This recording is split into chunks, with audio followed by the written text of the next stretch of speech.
everything needed. Vavarsha was showered. Parjanyaha, rains. Sarva, everything. Kama, necessities. Duga, producer. Mahi, the land. Shishuchusma, moisten. Brajan, pasturing grounds. Gavaha, the cow. Payasa udvasvatahi, udasvatahi, due to swollen milk bags. Muda, because of a joyful attitude. Translation. During the reign of Maharaja Yudhisthira, the clouds showered all the water the people needed, and the earth produced all the necessities of man in profusion. Due to its fatty milk bag and cheerful attitude, the cow used to moisten the grazing ground with milk. So you can repeat. During the reign of Maharaj Yudhisthira, the clouds showered all the water that people needed, and the earth produced all the necessities of man in profusion. Due to its fatty milk bag and cheerful attitude, the cow used to moisten the grazing ground with milk. So purport by His Divine Grace, A.C. Bhaktivedanta Swami, Srila Prabhupada Ki Jai. The basic principle of economic development is centered on land and cows. The necessities of human society are food grains, fruits, milk, minerals, clothing, wood, etc. One requires all these items to fulfill the material needs of the body. Certainly, one does not require flesh and fish or iron tools and machinery. During the regime of Maharaj Yudhisthira, all over the world there were regulated rainfalls. Rainfalls are not in the control of the human being. The heavenly king, Indradev, is the controller of rains, and he is the servant of the Lord. When the Lord is obeyed by the king and the people under the king's administration, there are regulated rains from the horizon, and these rains are the causes of all varieties of production on the land. Not only do regulated rains help ample production of grains and fruits, but when they combine with astronomical influences, there is ample production of valuable stones and pearls. Grains and vegetables can sumptuously feed a man and animals, and a fatty cow delivers enough milk to supply a man sumptuously with vigor and vitality. If there's enough milk, enough grains, enough fruit, enough cotton, enough silk, and enough jewels, then why do people need cinemas, houses of prostitution, slaughterhouses, etc.? What is the need of an artificial, luxurious life of cinema, cars, radio, flesh, and hotels? Has this civilization produced anything but quarreling individually and nationally? Has this civilization enhanced the cause of equality and fraternity by sending thousands of men into a hellish factory and the war fields at the whims of a particular man? Pretty heavy statements of Srila Prabhupada. It is said here that the cows used to moisten the pasturing land with milk because their milk bags were fatty and the animals were joyful. Do they not require, therefore, protection for a joyful life by being fed with a sufficient quantity of grass in the field? Why should men kill cows for their selfish purposes? Why should man not be satisfied with grains, fruits, and milk, which combined together can produce hundreds and thousands of palatable dishes? Why are there slaughterhouses all over the world to kill innocent animals?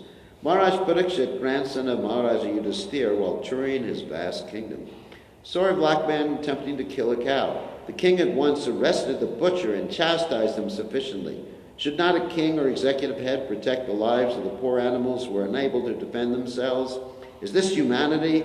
Are not the animals of a country citizens also? then why are they allowed to be butchered in organized slaughterhouses? Are these the signs of equality, fraternity, and nonviolence? Therefore, in contrast with a modern, advanced, civilized form of government, an autocracy like Maharaj Yudhishthira's is by far superior to a so-called democracy in which animals are killed and a man is less than an animal, and a man less than an animal is allowed to cast votes for another less than animal man. We are all creatures of material nature. In the Bhagavad Gita it is said that the Lord himself is the seed-giving Father, and material nature is the mother of all living beings in all shapes. Thus, Mother Material Nature has enough foodstuff both for animals and for men, and by the grace of the Father Almighty, Sri Krishna, the human being is the elder brother of all other living beings. He is endowed with intelligence more powerful than animals for realizing the course of nature and the indications of the Almighty Father. Human civilization should depend on the production of material nature without artificially attempting economic development to turn the world into a chaos of artificial greed and power, only for the purpose of artificial luxuries and sense gratification. This is but the life of dogs and hogs. So, kamam vavarsha parjanya sarvakamanugam Shishu smamrajangava payasodas vatir muta. So Om Ganatimanandasha Gananjana Shlakya Chakshur Meditam Yena Tasmai Shikadave Namaha. So quite a heavy purport by His Divine Grace Srila Prabhupada. So in order to have a society where people are satisfied with the necessities of life, as we were talking about yesterday, we do have necessities. We don't have to reiterate what we discussed yesterday. We have needs. I will reiterate, even though we don't have to.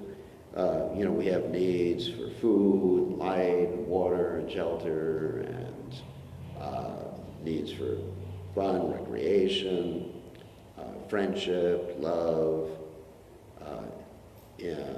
independence, autonomy. We have need, ultimately, for self-realization, for Krishna consciousness. So, of course, the whole society should be based on the direction of Krishna consciousness. But the question is, how to keep people in check so their greed, lust, anger, and greed won't run away with them? And, of course, for that we have the Varnasram system.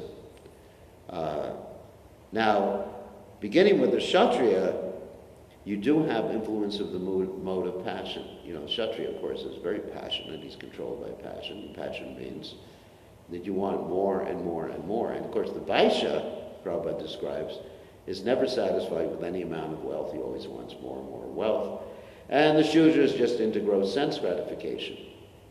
So how do you organize society so that these three classes don't control things completely? And of course, in Kali Yuga, Kalo Shudra Sambhavat, as Prabhupada mentions here, the Shudras, everyone's a Shudra in Kali Yuga, unless, of course, they take up Krishna consciousness. What is that? Kalo Shudra Sambhavat. Janman Jayate Shudra Samskara Bhavat Dvijam. The only way to not be a Shudra is to undergo samskara, and that's Dvijam, become twice born. And in Kali Yuga, the only authorized samskara is Krishna Nama Sankirtan. Kali Kalera Dharma, Krishna Nama Sankirtan, Krishna Shakti Vinanahi. Tari Bharartana, that's from the Chaitanya Charitamrita. That's this age of Kali, the authorized process of samskara, religion, dharma, is Sri Krishna Sankirtan. Ekon Dharma, there's one dharma, Sri Krishna Sankirtan.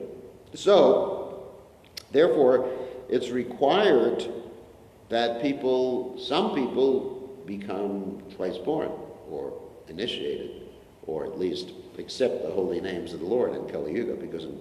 But unfortunately, We have the Anda Yitander Vidiyamanas Tepi Shatantram Uradamni Pada, as described in the Bhagavatam, that you have the blind people leading the blind people. And this whole process of election, democracy, which sometimes Prabhupada called democracy, which is interesting, democracy, is a process of the politicians appealing to the lowest common denominator, or the lowest modes of nature in people. What are the lowest modes of nature? Lust, anger, and greed. So you can actually see that the politicians nowadays, and we will not name any, because we don't want to pollute the atmosphere here. The politicians, basically, they try to rile up the anger of people, especially nowadays, isn't it? They rile up people's anger and bitterness, frustration, and greed for more. Just like the last election was the economy. Look at what we've done for the economy. Or accusing others of being, basically, in their eyes, demoniac or interfering with sense gratification. And nowadays, of course, it's even worse, because the last principle of religion in Kali Yuga, which is principle of truthfulness, the other three are completely gone: cleanliness, mercifulness, and austerity. That's actually gone completely. The truthfulness is gone now completely too. Lying propaganda destroys truthfulness, and you have politicians saying directly, this is a direct quote, "Truth is not truth." That's a direct quote from a politician. Truth is not truth, when they were accused of something. In other words, what you see is not really true. It's almost like the Beatles song, "Strawberry Fields Forever." Nothing is real. I don't know if any of you remember that song. So it's a completely crazy situation.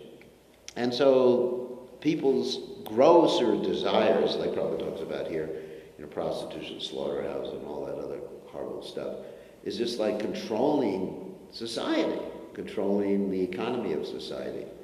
And people are not satisfied with their necessities of life. And sometimes we find even spiritualists, or even people who take up process of Krishna consciousness, they are not satisfied. They want more and more and more too. No. How to deal with that?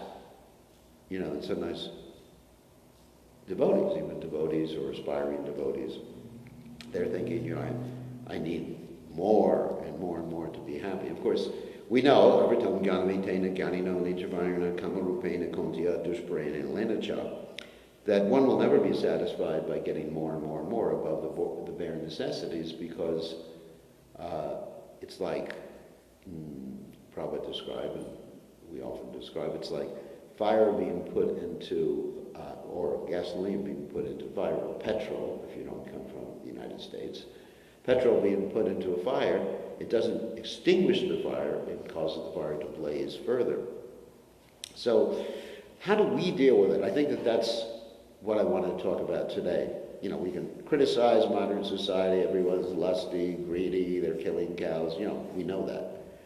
But how do we deal with the point or the challenge in our own lives that we want more and more and more, and we're not satisfied with things? We may have, like I mentioned the other day, like I may have a car that satisfies my needs as far as, preaching Krishna consciousness, a Prius, and I'm thinking, no, I need a Tesla.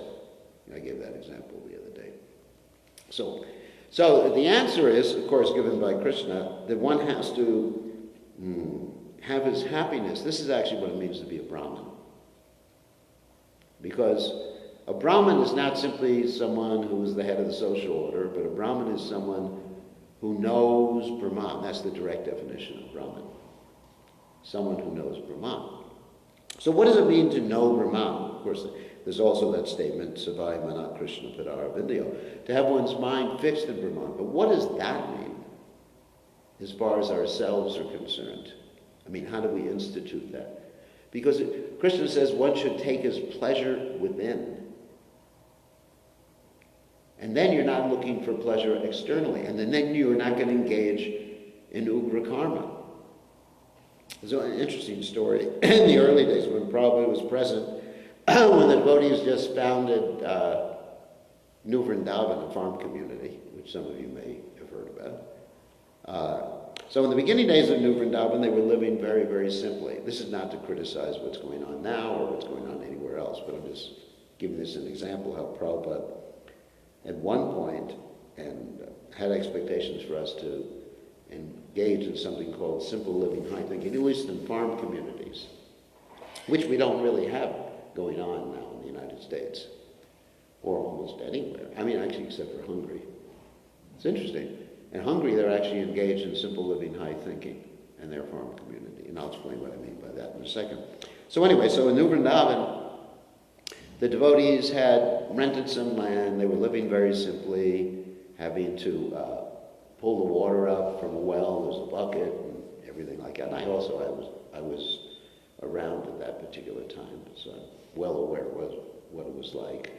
We were cooking in the kitchen, and we had to pull the water up from the well in a bucket, with a rope or, with a handle like that, and then empty it into a big can and pull the can into the kitchen, and that's what we had to cook with. Anyway, so the devotees, they were thinking, this is too austere.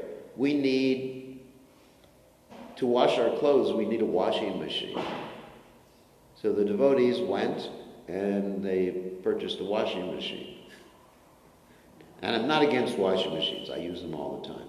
So don't take this as critical of anybody. So the devotees purchased a washing machine, one of those old washing machines, it's an electric, but one of the old washing machines that has a wringer on top, no dryer. You understand what I mean? It was like let me explain what it is. This washing machine is like we have washing machines nowadays.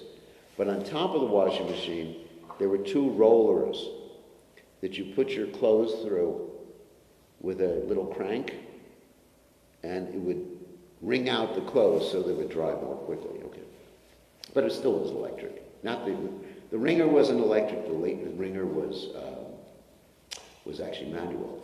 So anyway, the devotees had to take the washing machine up the hill, and there was no road. So they had to drop the washing machine off at the bottom of the road and carry the machine up. I think it took 4 men to carry the washing machine up the hill. And Prabhupada was watching this happen. And Prabhupada started laughing. And one of the things Prabhupada said was, Ugra karma. I mean, Ugra karma. That means horrible activities. I mean, the word karma can mean karmic reaction. It can mean good karma. Like sometimes if we say about people on the outside, they're karmis, they're not actually karmis. They're vikarmis. Anyway, so ugra karma means like, what a useless, horrible accident. Prabhupada was laughing. Also, he was also laughing because when they got the washing machine up the hill, they didn't have any electricity to operate it with. So, which is also pretty, not so intelligent. So, Prabhupada's vision for New Vrindavan and for farm communities, not for the city temples, don't worry. It's too cold here to turn off the electricity and everything. So, was to live very simple, simple living, high thinking, that was a motto. And what we've seen is that simple living, high thinking, at least in American farms, has not really taken place. I mean, we have many farm communities in America. One of the farm communities in my GBC zone is New Taliban. Maybe you've heard about it before. It's in Mississippi, where the weather is relatively warm all year round. And basically no snow. And the devotees, they're all living in comfortable, modern houses there. And many of them, they commute to New Orleans, which is about an hour away, in order to make money so they can live in comfortable modern houses on a farm of 2,000 acres. 2,000 acres. And basically, there's almost no agriculture going on. 2,000 acres. Pretty good, you know. It looks beautiful, you know, nice swimming holes and everything during the summer. But there's basically, you know, if you want vegetables, you got to go to your nearest Walmart to purchase your vegetables. Whereas they could grow things all year round. I mean, it's incredible. And of course, they are taking care of cows. There's one very nice lady, she's completely dedicated. Her name is Jayanti. She's like completely dedicated to the cows. I mean, it's like absorbed in the cows. So we have a nice cow protection program. And actually, we are protecting cows that other farm communities couldn't protect or didn't want to protect, because some of the farm communities took their cows and dropped off their cows in the middle of the night at our community. It's amazing, because they couldn't take care of the cows. They couldn't find anyone to take care of the cows. It's hard to take care of the cows. I mean, just like as devotees, you know, we're attracted by hearing about the cows and the fatty milk bags and everything like that. But when it gets down to it, when you have to take care of cows, it's not like, you know, like some easy thing. You just go to the cow and you turn on the faucet and the milk comes out. I remember the first time I had to milk cows, I didn't know what I was doing. But the devotee who was supposed to milk the cows left, or she got sick or something like that. And I just said, well, it's time to milk the cows. And I went to the cow and I said, all right, where's the milk? And I tried to milk the cow. I didn't know what I was doing. I tried to milk the cow and nothing came out. First of all, because I didn't know what I was doing. Second of all, because the cow knew I didn't know what I was doing. Because cows actually have some feelings, you know, feelings conscious. They're living entities. They're devotees of Krishna. So the cow didn't know what I was doing, and so the cow looked at me like I was an idiot. I'm not going to let my milk down, the cow was thinking. You know, in the modern dairies, this is the criticism of modern dairies, they force the cows to give their milk. They have these suction machines. And the cows, it just sucks the milk and the blood out of the cows at the same time, even though the cows don't want to give the milk. Because when the cows are happy and they're treated nicely and they're treated with love, then they give the milk easily. So, in this particular case, I had to go back with a warm cloth, massage the cow, tell the cow that I was a devotee. We can't do that, of course. But anyway, and assure the cow that everything was all right, and then finally I was able to milk the cow. So it's not an easy thing, you know, getting up early in the morning, 6 o'clock, 5 o'clock, milking the cow in the evening, like that. It's not just like devotees sometimes picture this farm thing as a romantic, you know, very romantic, like some movie where the sun is setting and it's a beautiful sunset and the cow is mooing and it's like you play your flute like Krishna and the cows follow you. And cows also weigh, some of them weigh up to 2,000 pounds. So if a cow steps on your foot, you got trouble there. It's like getting run over by a car. Anyways, so it's hard work. But that's simple living, high thinking, which Prabhupada expected of us. And, you know, we're not really doing. I'll explain one place where it's being done in the Western world, which is Hungary. We have a very nice farm community in Hungary. It's called New Braja Dam. Anyone's heard of the place before? New Braja Dam. You've heard of it. And it's led by His Holiness Sri Maran Maharaj. And what they did recently is they turned off the electricity in everyone's houses. People have to heat with wood. They have nice houses. And they have to get their water by bringing it up out of a well. And guess what? The devotees are happy. You would think, you know, they're going to be miserable. You know, sometimes you see people like in a more simple environment, and you're thinking, they are really miserable. But actually, it's not the more you have, the happier you become, even materially. It's not like that. I mean, Americans have a very high rate of depression and suicide. Actually, one of the best occupations for someone to get into if they want to make money is become a psychiatrist or psychologist. I mean, there'll be never a problem. You'll never have a lack of a job in America by becoming a psychiatrist or psychologist, because people have so much, they're so greedy, they want more and more and more, and they're depressed. Whereas sometimes you see, and so it's in India, for example, we go to the villages around Govardhan, and we see people and they have very little, I mean incredibly little. I mean, they have enough to eat, basic necessities are there, but they're smiling and they're happy.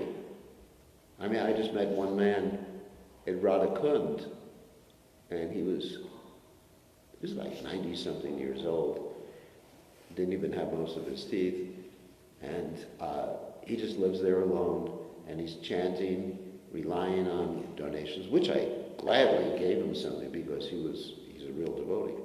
No, he's not an acharya, he's not like a prominent person, just a simple, humble person. And he was so happy. I was just going, wow, he's so happy. And look at me, I have everything. I have 2 mobile phones, clothes, all sorts of clothes, whatever I want, no lack. People get things for me. Someone just contacted me the other day and said, Maharaj, if you want, we'll pay to build you a new house. And this individual, this devotee, he's just happy. So I was just thinking about this, how do you engage in simple living, high thinking, and be happy? Because yesterday we were talking about the needs that we all have. But actually our desires have expanded on our so-called needs. We actually have we've become very needy because of this, this greed, of this. Also, what is that? Karnam guna sangasha sadasat jamishu. By our association with certain modes of nature. That's, Krishna says we're entangled in this world because of guna sangha. Guna sangha means association with modes. So we associate with people or with food or anything in different modes, then it affects the consciousness, just like it's described that Grandfather Bhishma, Dronacharya, Kripacharya, they all became contaminated in consciousness, as Prabhupada said, because they even ate food cooked in the same kitchen that Duryodhana was using. They ate impure food. So by that guna sangha, we actually become greedy and lusty, even as devotees, if we're not careful. That's why Prabhupada said we should only eat food cooked by devotees. And, all sorts of things like that. Try to avoid going to the cinema, stuff like that. Because when you associate, you become like who or what you associate with. You listen to music. I mean, even if you listen to someone chanting Hare Krishna and they are not devotees, I mean, one of the most popular chanters of Hare Krishna in the world doesn't even believe in Krishna. That, that's his job, whatever. I mean, and even devotees listen to him sometimes. So the modes of nature start to affect you. So what do we do about that? How do we really develop our pleasure within so that we're happy in any circumstance? Whether we have, just like that Avadhuta story of the Avadhuta Brahmin that Prahlad Maharaj met, that he was just was lying on the ground. And if Krishna sent something, it was all right. Or let's say even Madhavendra Puri, who didn't even ask for food unless someone gave him food, and he was happy. So, let's get to the point. So if we want to experience pleasure within, which is our need, it is a need to be happy, to experience pleasure. Like Prabhupada said, as I said yesterday, Prabhupada said the devotees should be jolly. Then we have to understand when we're performing devotional service, which should be all day long, even if we're working a job, if we're giving the results to Krishna or Krishna's devotees, we actually have to understand why we're doing it continually. In other words, devotional service, as I mentioned yesterday, has to be executed with the subtle light. What does that mean practically for us? I was thinking about, generally I think about this, and then I give some courses on this, which is different than my empathic communication course, of being connected to Krishna consciousness, or the opposite of niyam agraha. Niyam agraha means while you're doing what you're doing it automatically. You're on automatic pilot.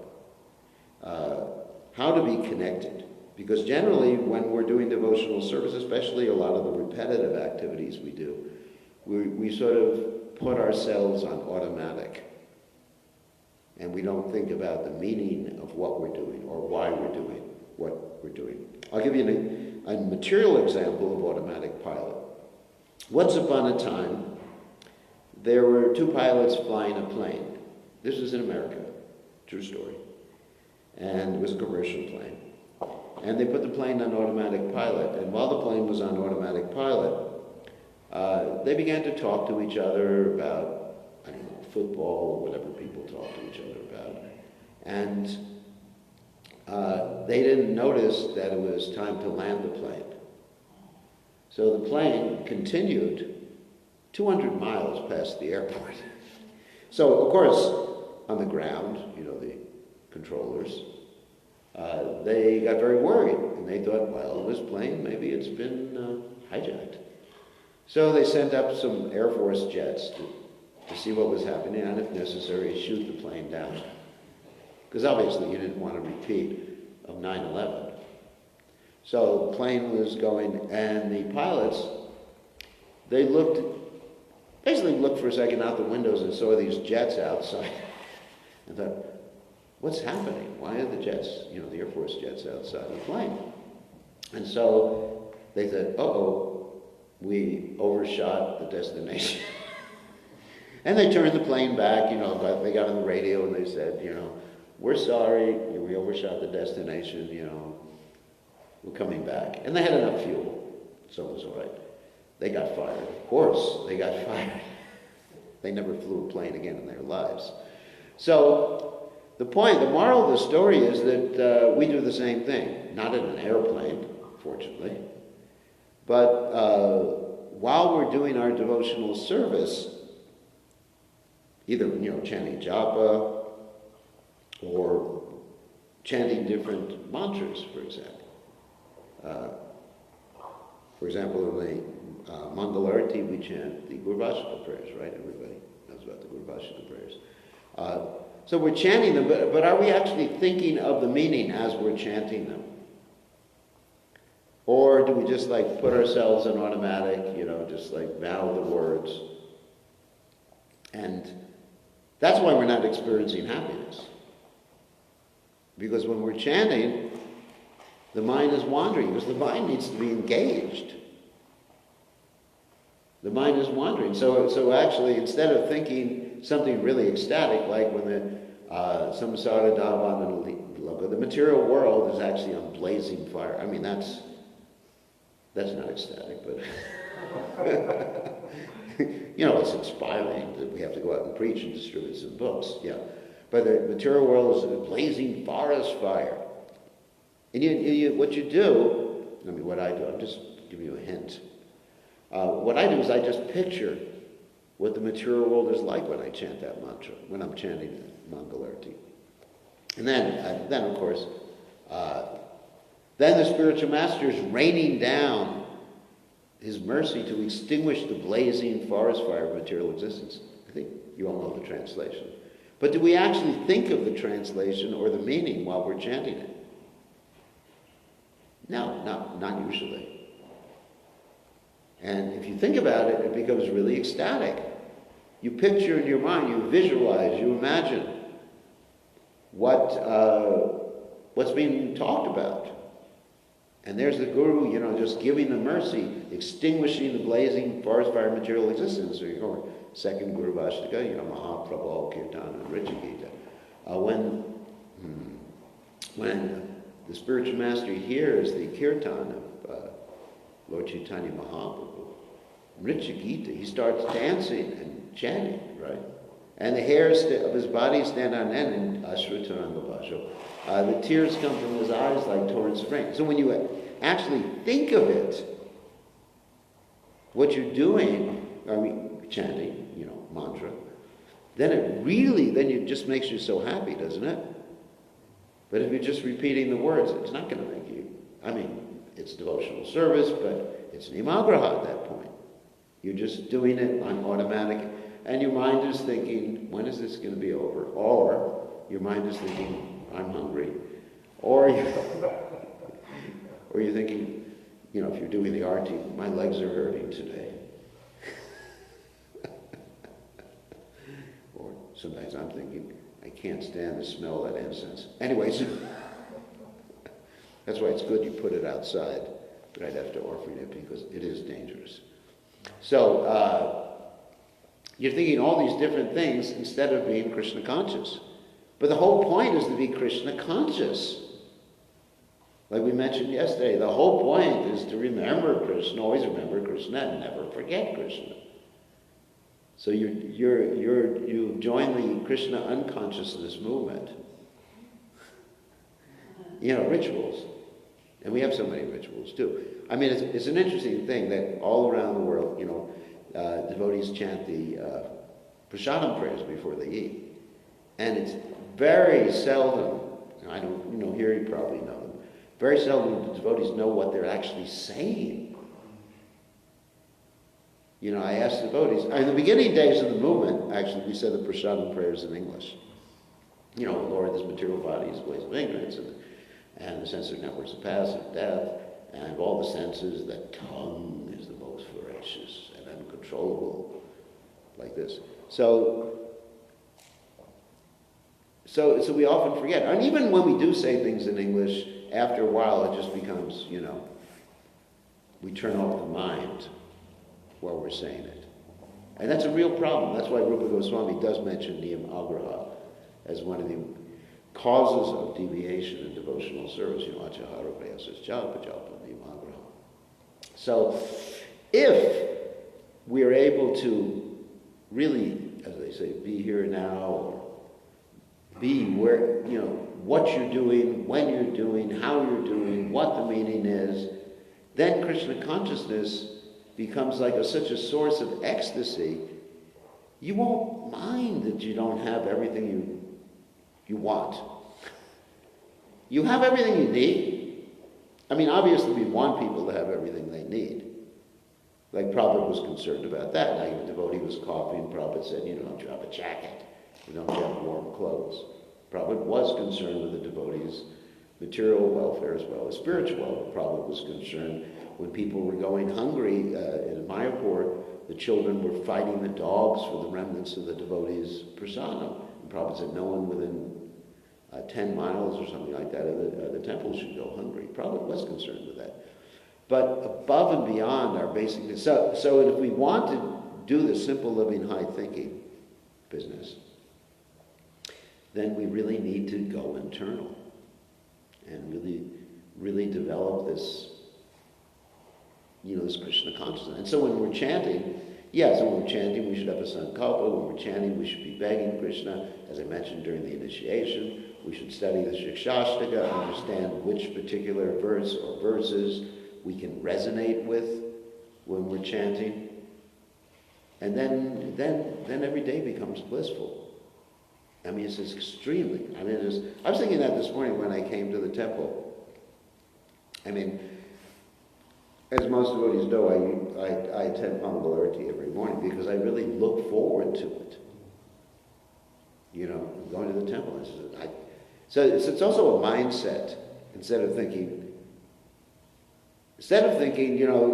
oh, why do I have to get up early in the morning and go to Mangalarti? It's the same Mangalarti. Why don't we have a different song this morning?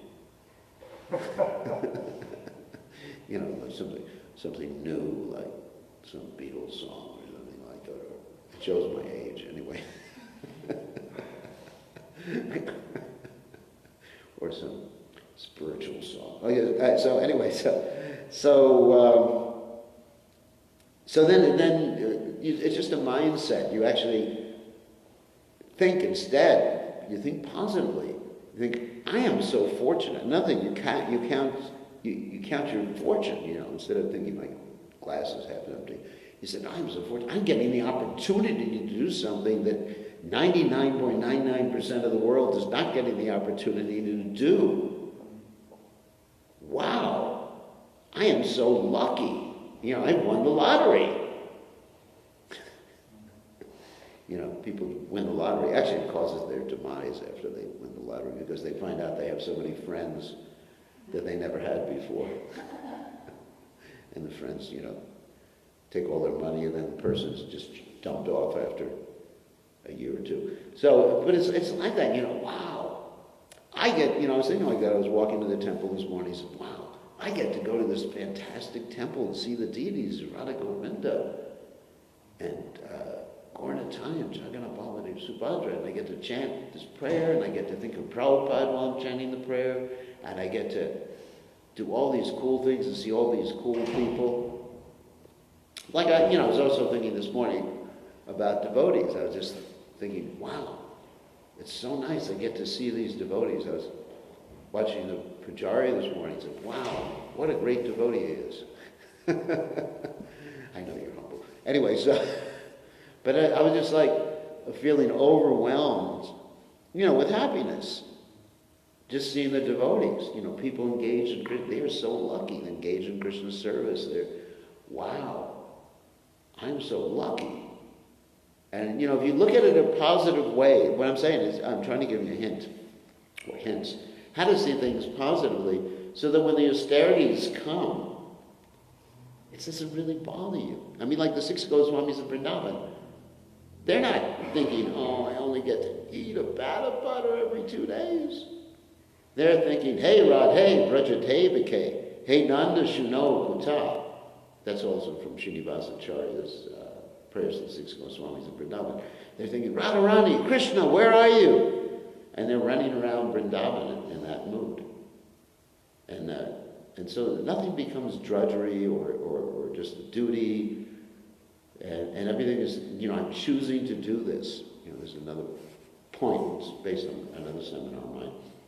We should never think that I have to do something. As soon as you put that consciousness in your mind, I have to chant my rounds, then you get disconnected from it.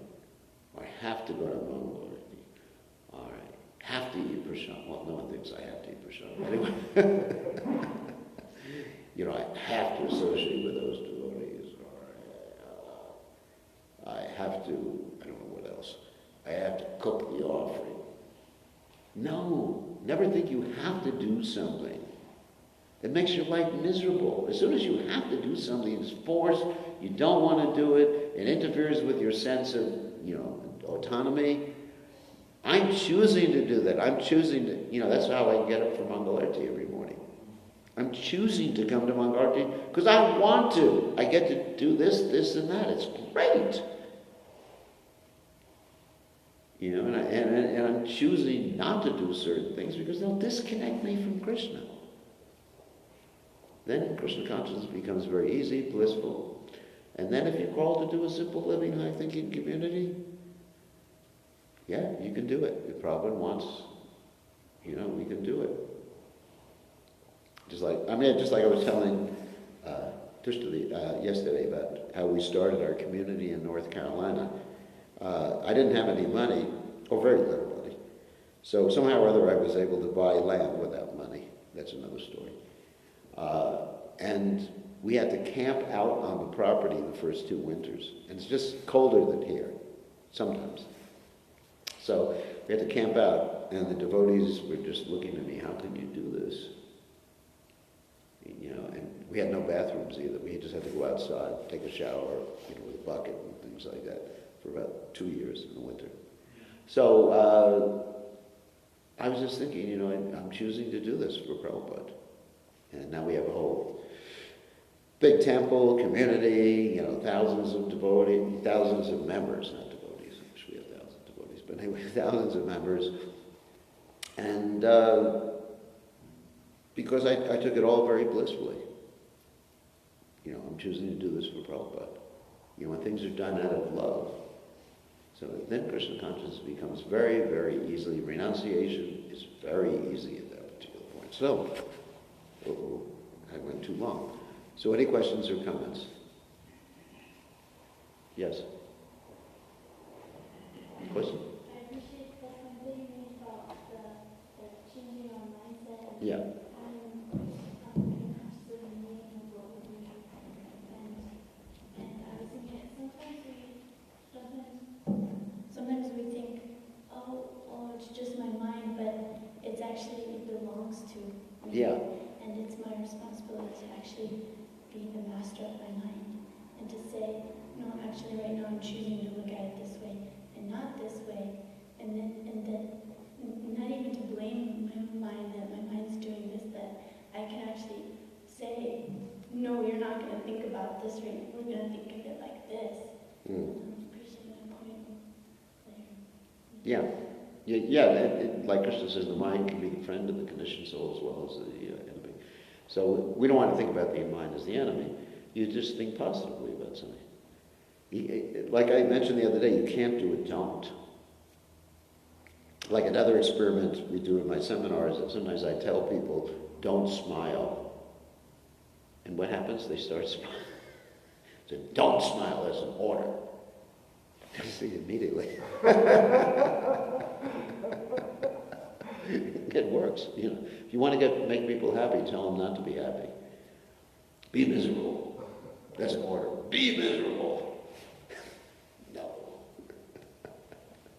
So it's a positive thing. The mind, that's what it means to control the mind. Not just to stop it. You can't stop the mind. Chanchalahi manaham Krishna prabhati bhavavadridam dashaham nigraham mane vayo yugashadusmaram. Mind is restless, turbulent, and obstinate. You can't stop it. Actually, Patanjali, who's the author of the Yoga Sutra, says the purpose of yoga is to stop the vritti, the turning of the mind. And so the way you do that is you focus it. You actually focus it on something positive. I mean, the world is negative enough as it is. I mean, it's another interesting thing is that a lot of young people now are getting extremely depressed and having to go to a psychologist because they read the news too much.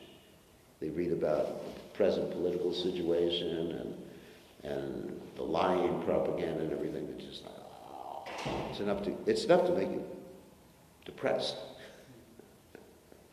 So instead of just dwelling on those things, you dwell on the positive stuff, positive things. It's just a question of switching the mind. It's a little switch. It's not a big thing. Anybody can do it. It's not. I don't understand what's so difficult. Like the Prabhupada said, what is the difficulty? Like when Prabhupada said you should produce 17 books in 2 months, and I was there at that time too. Devotee said, impossible. Prabhupada said, impossible is a word in the Fool's Dictionary. And when we switched our minds that it was possible, it was possible. And it was one of the most blissful experiences I've ever had in Krishna consciousness because everybody was positive for 2 months. And after 2 months, we were upset it was over. That was a depressing thing. Oh, the marathon's over. Oh, no. Can we continue? So, just a question of little mental adjustment and everything. Instead of seeing the bad, you see the good. And then, of course, be aware of whatever you're doing when you're doing it.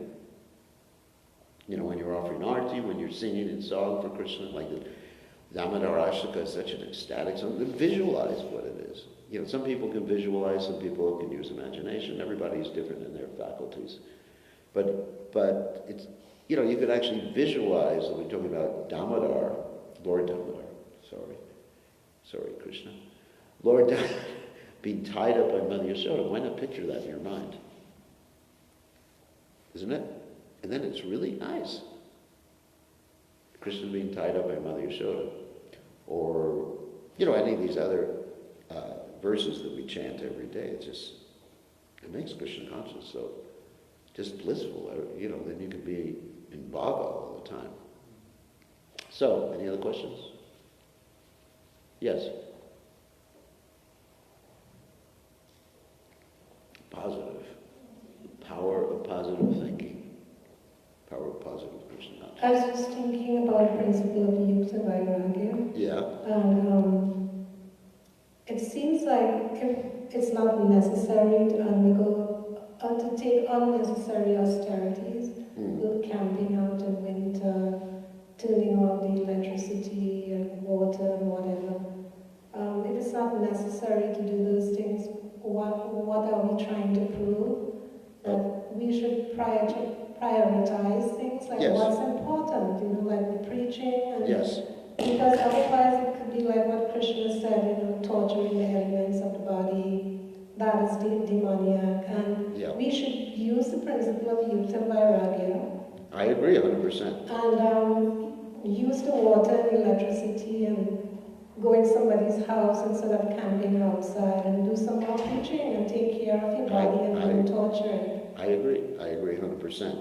I'm not advocating, and I certainly don't do that. However, if it was my service, the point I'm making, if it was my service to establish a simple living, high-thinking community, which it's not, if Prabhupada gave me that service, that's a different thing. The whole point, yes, the point you're making is actually a fact, to maximize the preaching. And everybody has a different preaching, what we call Prabhu Datta Desh, a different assignment from the spiritual master. And we should be careful not to accept more than we need in so far as maximizing the preaching. Because there's something called a bell curve. I don't know if anyone's heard of a bell curve before. Like, the more input you put into something, it goes up, but then after a while it may go down. So you want to maximize preaching. And so, in order to do that, I'm not advocating, I do not live outside anymore. I did. I do not, I travel in cars, I have mobile phones, I have internet, I wear glasses, I go to doctors, I believe in doctors, even Western doctors. I believe in those things. And I use everything to maximize my service to Krishna. That's all. It was not my point that we should live, like very simply like that, unless it happens to be our service. And we do need, Prabhupada did want a simple living, high-thinking communities to show an example. Not that all the devotees do it, but we should be able to point out how people can live, at least a sample community like that, right? Like if you could say, you're preaching how one can live simply, and then people ask you, well, where do you do it? And you say, well, we haven't. They'll say, oh, you people sound like hypocrites, Yukta Vairagya, I accept. But there has to be some aspect, that was Prabhupada's vision. With oxen. I'm not saying any of you have to do it. I'm not going to do it. So I'm not telling people to do it. But there has to be something to fulfill Prabhupada's vision of, Varnasram. At least showing people how it can be done. And that's the point. And in order to undergo austerities, even we're all undergoing some austerities anyway from Krishna. Like we wake up early in the morning, we have to have that higher taste. Rasa varjam rasavayasa paramtristani bharti. That was the point I was making. Then we're ready to do anything that Krishna wants. If we have a higher taste. If we don't have a higher taste, then we become resentful, isn't it? Mother Nidra, you have a question?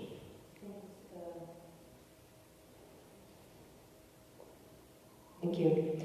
I was just appreciating and reflecting on how when we have something we maybe don't want to do, like devotees saying, Prabhupada, I don't really feel like offering obeisances. The Prabhupada said, just do it anyway. So having a sense of duty, but changing the subtle body within, the gross body is engaged in the activity, Right. but pointing out that this subtle body, we must learn how to engage it properly. So I was appreciating that. Thank you. Yeah, so like offering obeisances, like you're saying, well, I don't want to offer obeisances. I don't feel like offering obeisances. That's an honest statement. I don't feel like offering obeisances. But then when Prabhupada says, but you should do it anyway, and then you say, well, even though I don't feel like it, I'm choosing to do it to please Prabhupada. So there has to be some positive element there. Because if you're thinking, I'll offer obeisances because I hate to do this, I don't like to listen to Prabhupada, I mean, it's just like, that's almost like offensive. So even if you do something you don't want to do normally, I mean, like I gave the example the other day, like I go to GBC meetings. It's not like joy. I get to go to a GBC meeting, do management, I need to go. But I'm thinking, I put in my mind, I'll tell you what I do in my mind. I'm choosing to serve Prabhupada. And I am so happy that Prabhupada is giving me this opportunity to serve it. So I make it positive. Even though the activity itself is something that's not my nature. So my point is that try to put everything in the positive that you choose to do. And not that I have to do something. I mean, if I think I have to chant my rounds, it's going to be the most inattentive rounds ever. Like Prabhupada gave the example one time of someone who was inattentive. He was chanting his rounds, moving all the counter beads down, and I'm sure you've all heard this story. Prabhupada got to the last counter bead, moved it down, and he said, finish my rounds, now I can do any damn thing. So, that should not be the conscience. I'm just chanting my rounds to get them done. I'm just grinding them out. Grinding the rounds out. Even if you don't want to chant, you think, I'm choosing to chant to please Prabhupada. Or I'm choosing to chant because I know it's the right thing and I want to purify my consciousness even though my mind's rebelling right now. So there should be a positive motivation for everything. And I mean, why make yourself miserable? And you can choose to make yourself miserable. There's ways. One way of making yourself miserable is by comparing yourself to another devotee who's doing better service than you. You just say, well, this devotee distributed, 100 books and I only distributed 15. Oh, I'm useless, I'm hopeless. You can choose. There's actually someone who published a book, How to Make Yourself Miserable. It's a really interesting book. It's a funny book. Had different ways to make yourself miserable. So why not do devotional service joyfully? It's joyfully performed, Krishna says, isn't it? So that's Krishna's instruction. Prabhupada wants us to be joyful, jovial, joyful. Prabhupada didn't want us to be miserable. So, another question. Just a quick comment on utsaha, which is a point that you were making, which Yes. is very, very, and materially there's a phrase that they use now. It's called being in the moment. Yes, being in the moment, right. Being present Mm-hmm. in all your activities, having the consciousness, really being aware, even when we're taking prasad, to really honor the taste of prasad. Right. I mean, so.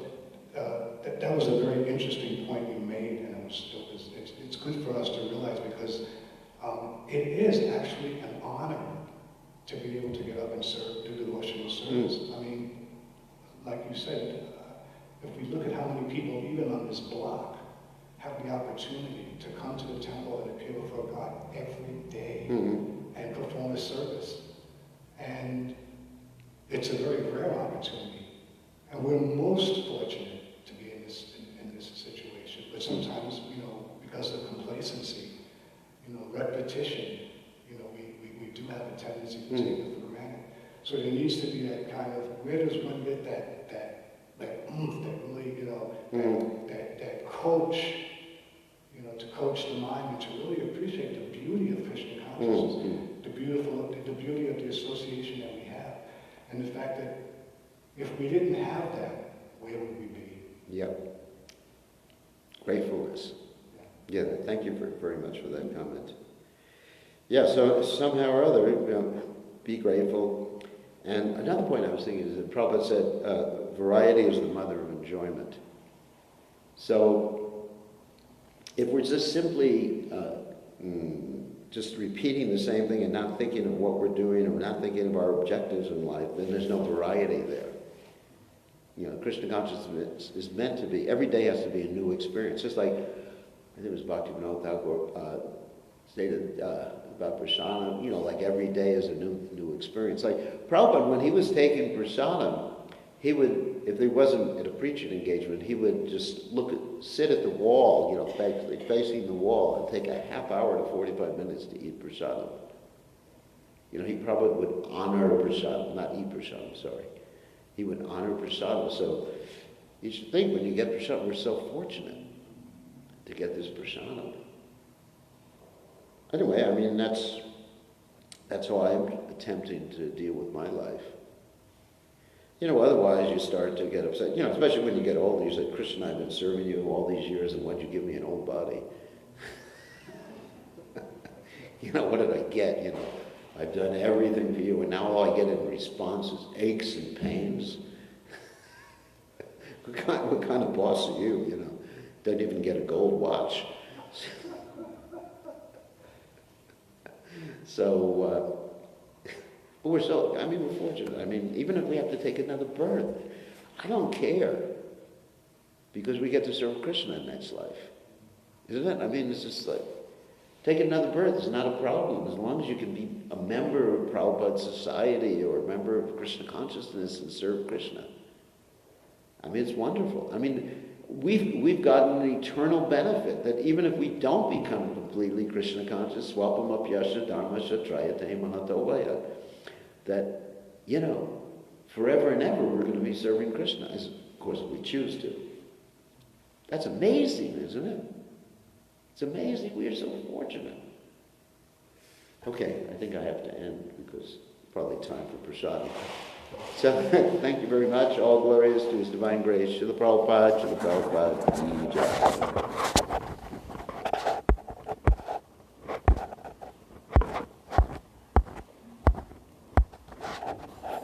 Okay, we are here in Denver with all the Vaishnavas.